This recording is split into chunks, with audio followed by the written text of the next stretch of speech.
How do Canadians feel about our progress towards unity?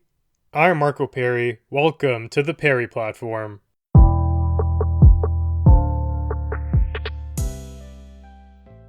CTV reports that half of Canadians say the country is on the wrong track when it comes to building unity, and that comes from a nano survey that they commissioned. So, what happened with that survey? It was actually twofold. They asked for the opinions on whether or not Canada was on the right track to achieving two things. Number one, building a unified country, and number two, creating prosperity for the future. Sticking with the unity question first, 50% or about half of those surveyed believed Canada was on the wrong track. And that's compared to 22% who believed it was on the right track. And 28% were unsure.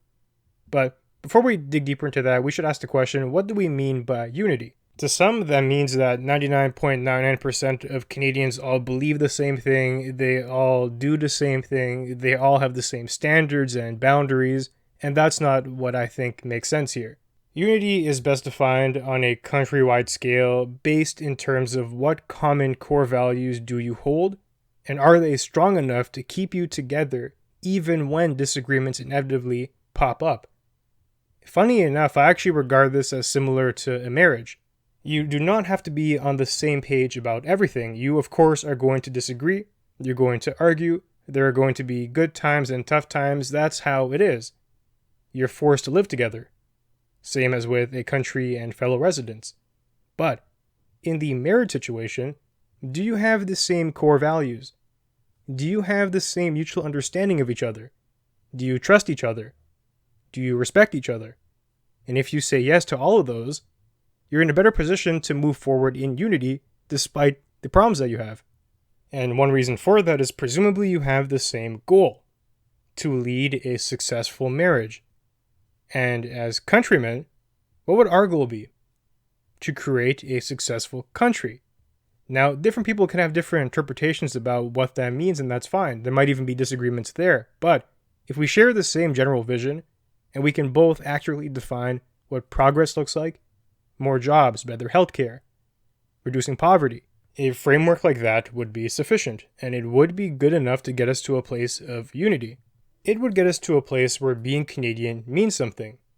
It can get us to a place where we can weather political drama and controversy without despising each other. One of the biggest mistakes that Canada has made is importing the nonsensical culture war that America is steeped in. Of course, unity is not going to be going up if we imitate such foolishness. And many people in Canada, about half, according to this poll, feel that same way. They're recognizing that we are on the wrong track. On one hand, this is a slight relief because sometimes it feels like you've gone crazy. Everything you see on Twitter is inflammatory and divisive, but are you the only one who recognizes that? Well, no.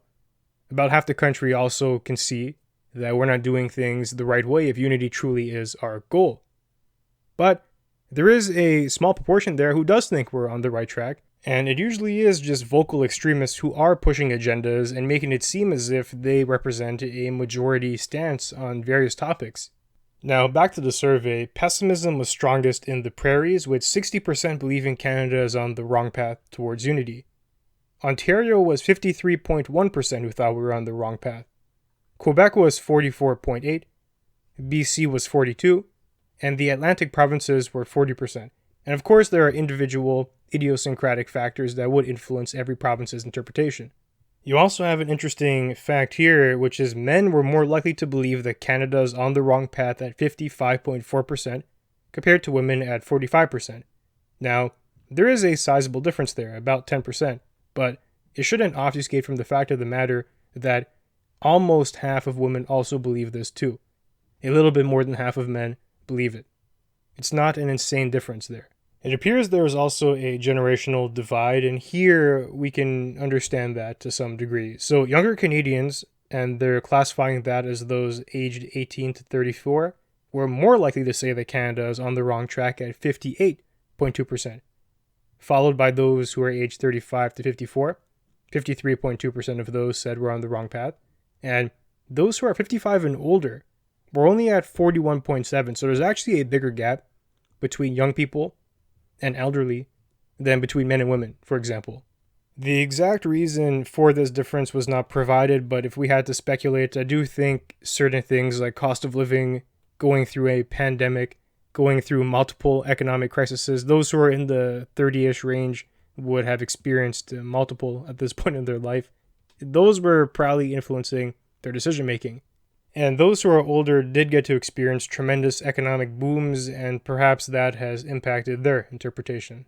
Going through a financial crisis is, of course, easier if you are established. If you're fresh out of school or working a low-skilled job, the impacts on you are going to be much harder to survive. Now, that's a pretty good segue into the next question, which was whether or not Canada is on track to create a more prosperous future. 44% of respondents believe that the country is heading in the wrong direction in that regard. Now, that's interesting.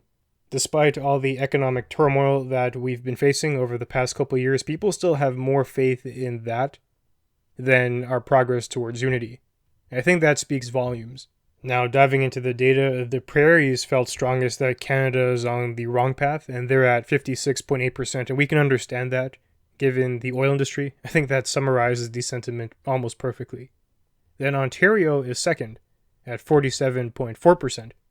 Followed by the Atlantic provinces at 44%, and BC at 40.2%. Quebec, though, another interesting fact, were more evenly split on this question, with 29.7% saying that Canada is on the wrong track, and 29% believing it was on the right one.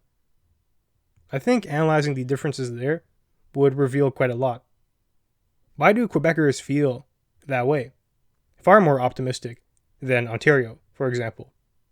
Getting to the bedrock question and answers there could expose some of the deficiencies that plague other provinces, whether they're perceptual or actually rooted in reality. Now, men were also more likely to believe that Canada is on the wrong path to creating future prosperity, and that's at 47% compared to women at 40.8%. Then, finally, a majority of younger Canadians aged 18 to 34 also believe that Canada is heading in the wrong direction, and they're at 51.8%. Once again, that's understandable given their situation. Cost of living, buying a house, these things are very different than they were 20, 30 years ago. So that covers the gist of the surveys, and now I have to ask myself where I stand. For the first question on unity, I do fall in line with the 50% of Canadians who do think we're heading in the wrong direction. Does anyone really think that the political climate has gotten better recently? That people are less hostile? That people are friendlier to each other who have disagreements? That social media is less toxic? That having a differing opinion is more acceptable, especially if it goes against the politically correct agenda? No.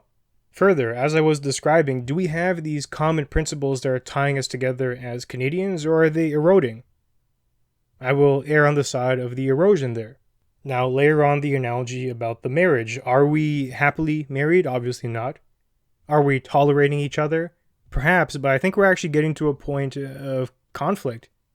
And conflict that could have dire consequences, once again, if we foolishly continue to import the American culture war. America truly is not that far away from the beginnings of a civil conflict. And I'm not going to say civil war because I'm not sure they're there yet, but a conflict certainly that could balloon and escalate further beyond control. The different camps there hate each other, and that is no recipe for a successful country. We do not all have to agree. In fact, that is impossible. But we do have to find ways to be mature, to have civil discourse, and to find ways to talk about things that are difficult objectively. That is something we've strayed far from. Instead of being something like a truth seeker and someone who is rational, someone who is dispassionate, everyone wants to be a pseudo-activist now, ripe with emotion, ripe with biases, and ripe with confusion.